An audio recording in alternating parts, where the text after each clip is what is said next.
teman-teman, perkenalkan nama saya Calvianus Asdal dengan NPM 24103211 dari kelas 2024I. Pada video kali ini saya akan menganalisis kasus yang terjadi pada tahun 1998. Video ini saya buat untuk memenuhi tugas pendidikan Pancasila. Berikut marilah kita simak video kasus yang terjadi pada tanggal 12 Mei 1998.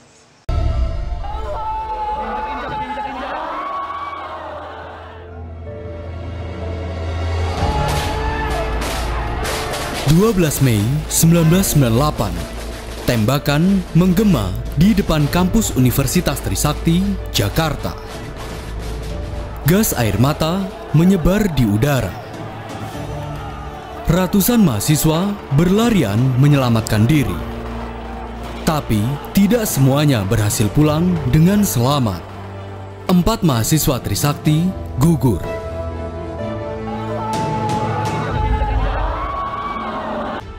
Sejarah mencatat, tragedi ini menjadi titik balik gelombang protes yang akhirnya menggulingkan rezim Orde Baru. Bukan hanya sekedar catatan sejarah, tragedi Trisakti ini adalah luka bangsa yang belum terobati.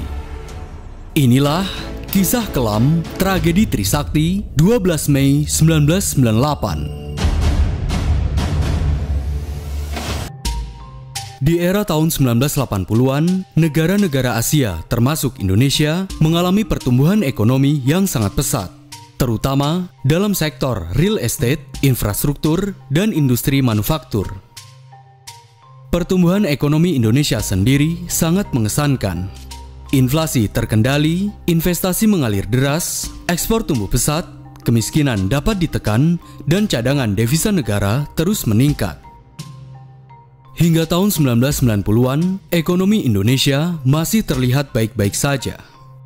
Meski tanda-tanda terjadinya inflasi sudah mulai terendus. Namun, semua itu tertutupi oleh capaian makroekonomi yang baik. Apalagi, aliran modal asing masih mengucur deras ke Indonesia. Kala itu, Indonesia sedang bersiap menyambut zaman baru yang dinamakan era tinggal landas. Namun, semua itu terguncang seketika. Sempat, pada tanggal 13 Oktober 1997, pemerintah rezim Orde Baru meminta bantuan kepada IMF untuk memulihkan situasi. Namun, sia-sia. Era tinggal landas Indonesia berubah menjadi era kegelapan. Akibat krisis ini, harga-harga kebutuhan pokok kian melambung tinggi. Hal ini diperparah dengan kondisi politik Indonesia yang tidak stabil. Praktek korupsi, kolusi, dan nepotisme telah menjalar di tubuh pemerintahan. Rezim Soeharto yang telah berkuasa lebih dari 30 tahun itu telah menorehkan beberapa catatan hitam dalam menjalankan pemerintahannya. Rakyat pun mulai cemas dan muak. Dan satu-satunya cara adalah reformasi.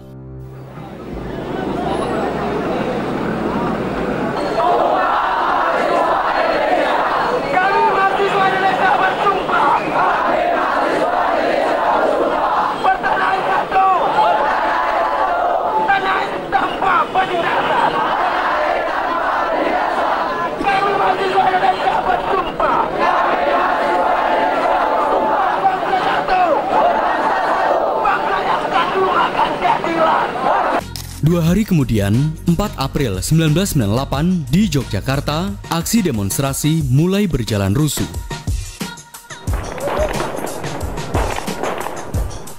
Seluruh aksi protes yang berangkat dari kemarahan rakyat ini dihadapi oleh rezim Soeharto dengan cara represif. Aparat keamanan atau pasukan anti huru-hara kerap melancarkan kekerasan, penangkapan, bahkan juga penembakan, baik dengan panser, gas air mata, hingga senjata api. Memang, dalam beberapa kasus, gelombang aksi demonstrasi ini mengakibatkan kerusuhan, penjarahan, hingga pembakaran. Namun, dalam kasus lain, dalam gelombang unjuk rasa ini, aparat melancarkan berbagai tindakan yang kejam dan secara terang-terangan menembak para demonstran dengan brutal.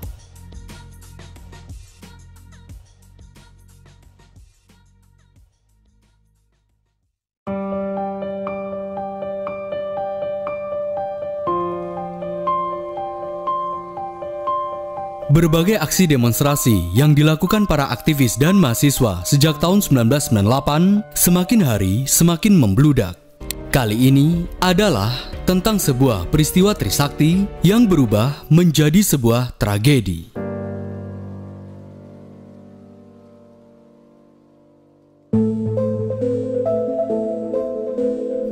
Mei 1998 pukul 11.00 waktu Indonesia Barat siang hari, sebanyak 6.000 orang berkumpul di Universitas Trisakti untuk menggelar aksi damai. Dalam gelaran itu, para mahasiswa, dosen, serta para pejabat universitas turut meramaikan aksi itu. Pada siang hari, masa aksi berencana akan melakukan long march menuju gedung MPR DPR untuk menyampaikan aspirasinya secara langsung. Awalnya, kondisi masih berjalan damai. Perwakilan massa aksi dan aparat keamanan melakukan negosiasi untuk bisa melanjutkan perjalanan. Namun, setelah lama melakukan negosiasi, para mahasiswa kecewa karena tidak diizinkan untuk lewat dengan alasan akan mengganggu lalu lintas. Meski begitu, para aktivis dan mahasiswa tetap melanjutkan orasi di jalan disertai dengan aksi membagikan bunga mawar kepada aparat. Pada pukul 17.00 sore hari, kesepakatan tercapai, yakni mahasiswa dan aparat akan sama-sama mundur. Ketika dalam keadaan mundur, tiba-tiba salah seorang oknum bernama Masyud yang mengaku sebagai alumni Trisakti berteriak dengan mengeluarkan kata-kata kasar. Sontak, hal ini memancing massa untuk bergerak mengejar oknum yang berlari ke arah barikade aparat. Di lain sisi, ada salah seorang oknum aparat yang meledek dan menertawakan mahasiswa serta mengucapkan kata-kata kasar. Hal ini menimbulkan ketegangan antar mahasiswa dan aparat keamanan. 3 orang mahasiswa yang terpancing akhirnya menghampiri barisan barikade dan berusaha menyerangnya. Pada saat yang bersamaan, dari kantor Wali Kota Jakarta Barat, beberapa aparat keamanan langsung menyerang para mahasiswa dengan menembakkan gas air mata. Sontak, hal ini membuat para mahasiswa panik berhamburan dan berlarian menuju kampus.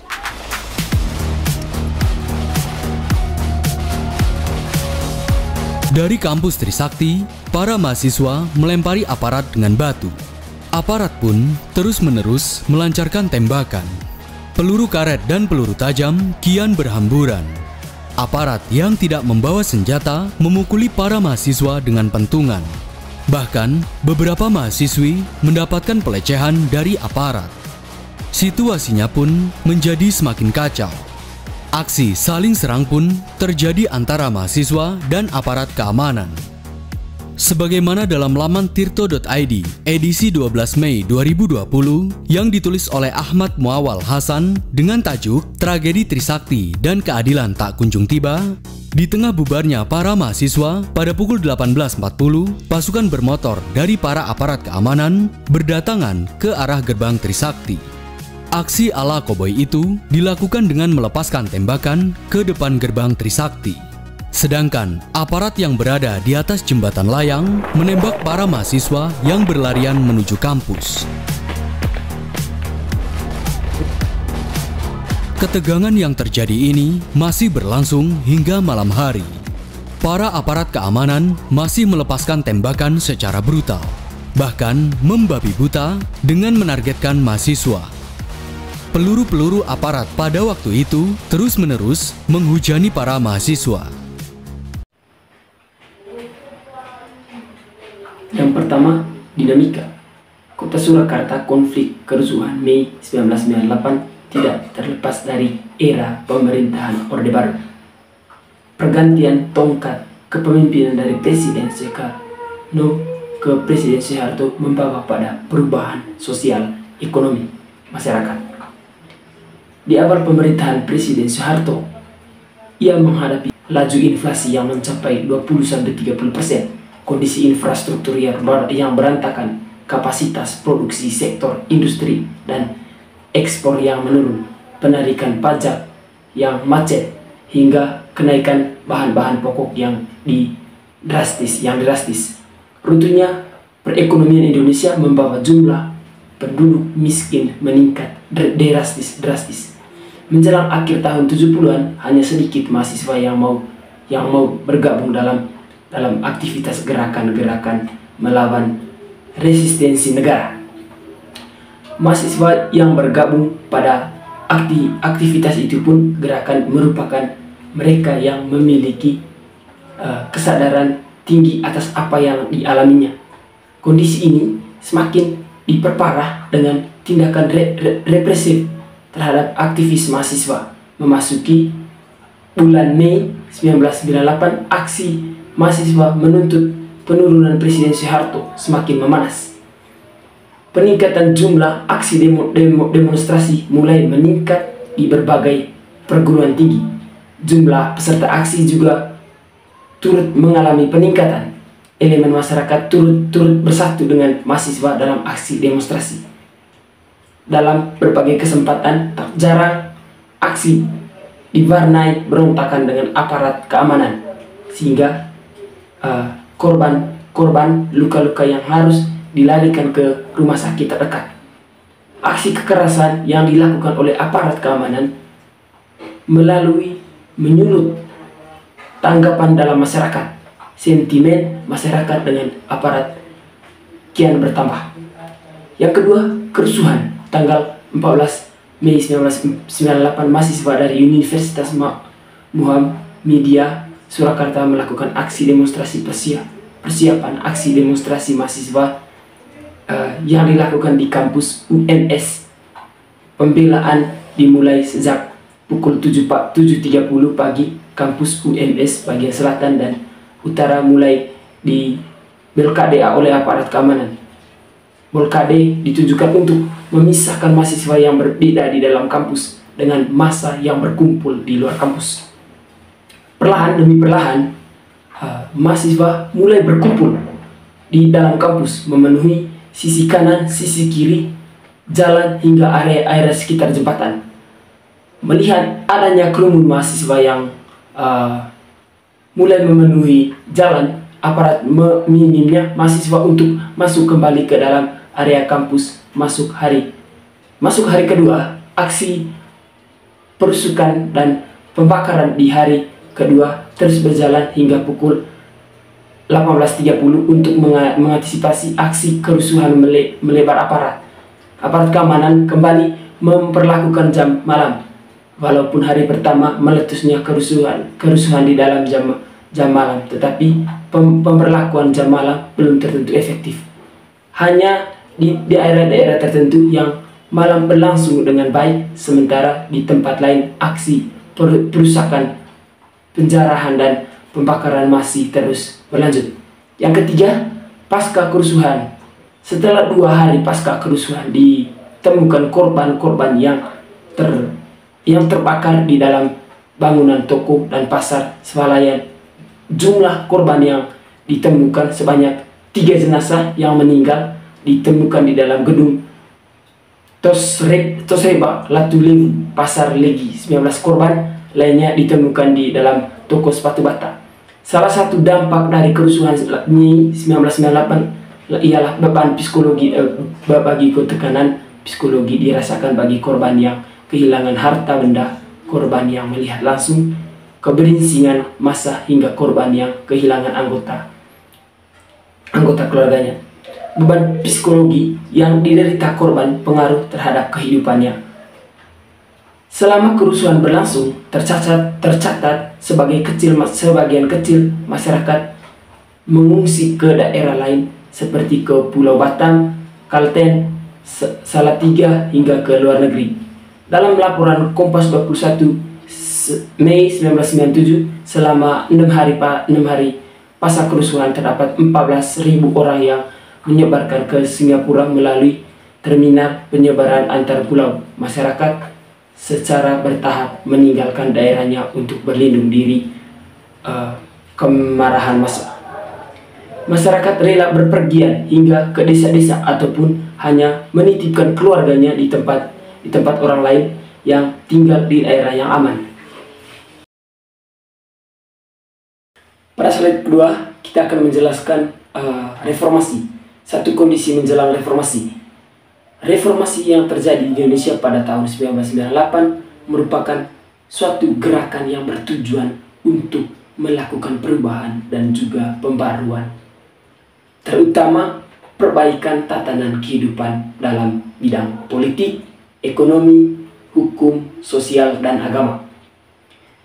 Dengan hal ini, reformasi telah memiliki formula baru untuk tatanan kehidupan masyarakat Indonesia ke arah yang lebih baik. Reformasi yang akan dimulai dari bidang politik. Reformasi merupakan bentuk meletusnya masalah-masalah yang telah terjadi di Indonesia sebelumnya, yang telah banyak membuat masyarakat Indonesia menderita dengan berbagai masalah yang terjadi. Dan reformasi inilah yang menurut masyarakat waktu itu dapat menyelesaikan berbagai masalah yang telah terjadi. Kerusuhan yang diduga berasal dari SARA, terutama dalam hal yang agama, yang masyarakat Indonesia merupakan mayoritas beragama Islam, tetapi hal ini dengan tidak mungkin karena menang kerukunan antar umat beragama di Indonesia sangat luar biasa. Tentu saja kerusuhan terjadi akibat adanya kesenjangan sosial yang terjadi. Agenda reformasi yang akan direncanakan khususnya dalam bidang politik yang direncanakan oleh pemerintah lambat laun semakin menuruni titik terang untuk segera melaksanakannya. Agenda tersebut untuk merubah sistem perpolitikan di Indonesia, khususnya dalam sistem yang digunakan dalam pemilu. Kini, rencana tersebut telah menyebar dan sampai di tangan DPR yang merupakan wakil masyarakat. Dilindas oleh cita-cita demokrasi, kaum pengkritik dan pemprotes menggaleng kekuatan dalam gerakan dan tuntutan pembaharuan atau perubahan politik menjadi salah satu agenda utama yang dilakukan. Perkembangan tuntutan pembaharuan dan politik dan mendesaknya kebutuhan akan penegakan kepercayaan politik masyarakat merupakan alasan kuat bagi menentukan langkah-langkah yang diperlukan.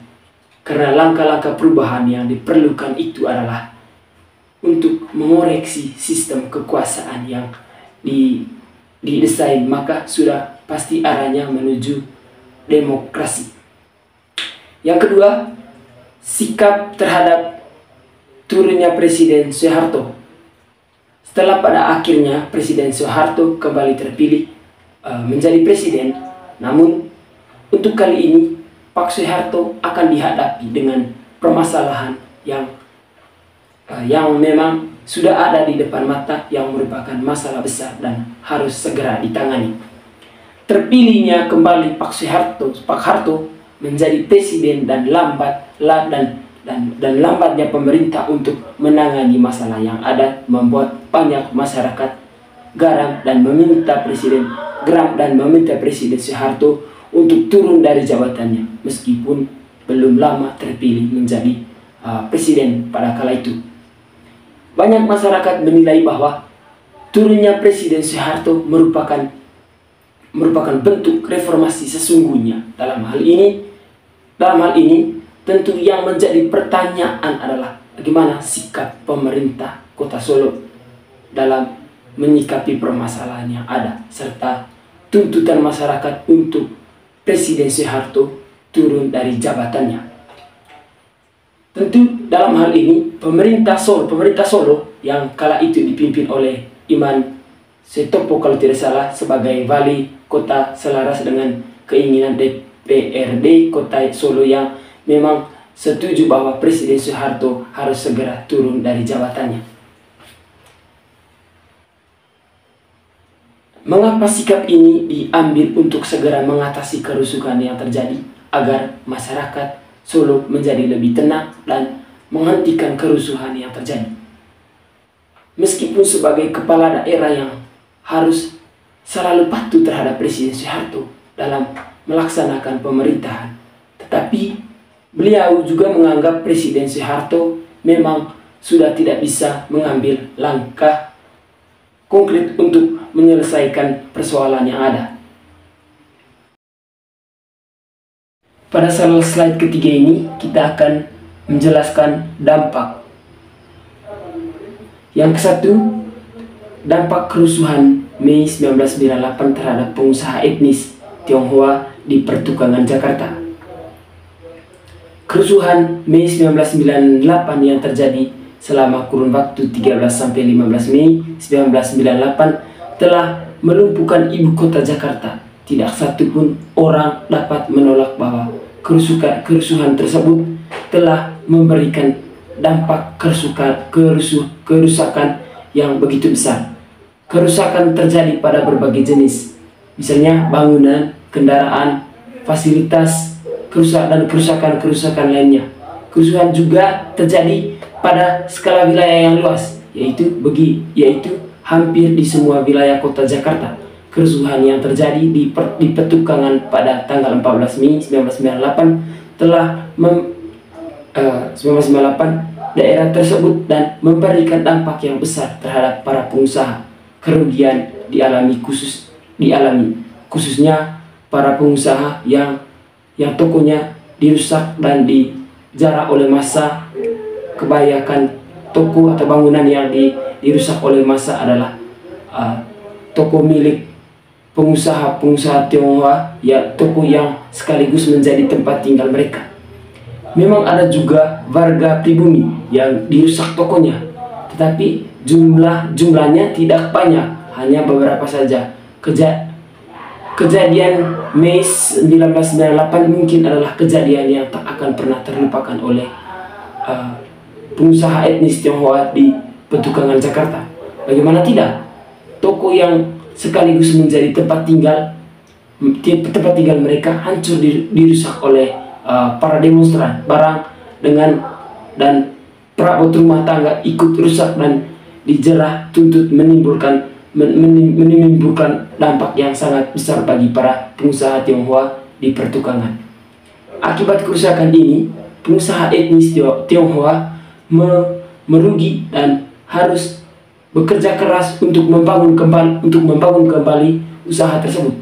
Mereka membutuhkan waktu yang berbeda-beda untuk membangun kembali usahanya, tergantung keuangan dan kerusakan dari toko yang dimiliki masing-masing pengusaha dalam kasus tersebut. Pengusaha Tionghoa membutuhkan waktu 3 hari sampai dengan 1 bulan untuk membuka toko miliknya tersebut. Selain pertimbangan keuangan, juga ada pertimbangan keamanan, karena situasi dan kondisi yang belum sepenuhnya aman dan bisa saja terjadi kerusuhan lanjutan. Pada kenyataan, pengusaha etnis Tionghoa lebih memilih untuk tetap tinggal di Petukangan dan membangun kembali usahanya, sekalipun tidak ada ketegasan hukum dari pemerintah pusat maupun pemerintah setempat dalam menanggapi kasus hak asasi manusia tersebut. Karena mereka beranggapan bahwa di mana saja mereka tinggal, mereka tetaplah warga etnis Tionghoa ataupun keturunan Tionghoa yang mudah dikenali dengan ciri-ciri fisik yang mereka miliki. Jadi tidak terlalu berdampak signifikan tentang masalah keamanan dan kenyamanan bagi mereka jika harus berpindah tempat dan petukang di tempat lain, kecuali pertimbangan tempat yang strategis untuk berdagang. Berikut kita lanjut ke slide keempat. Pada slide keempat ini kita akan berbicara mengenai faktor.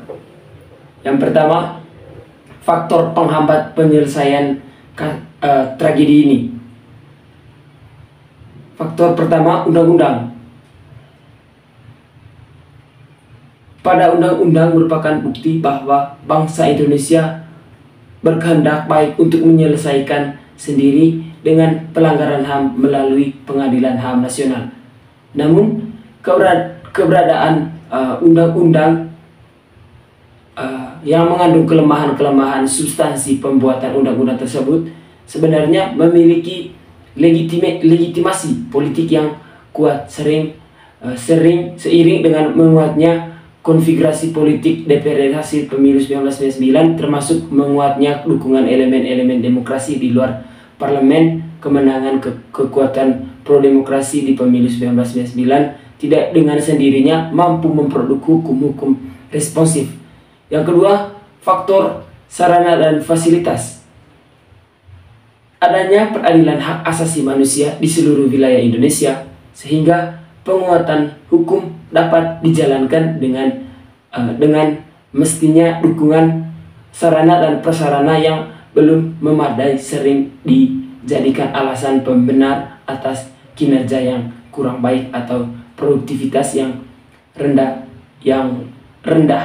Rendahnya biaya operasional yang dilokasikan untuk pemenang kasus tidak jarang harus memiliki jaksa untuk mengeluarkan dari kantong sendiri dengan berbagai implikasinya, termasuk dana untuk mengirim surat panggilan atau menghadirkan saksi.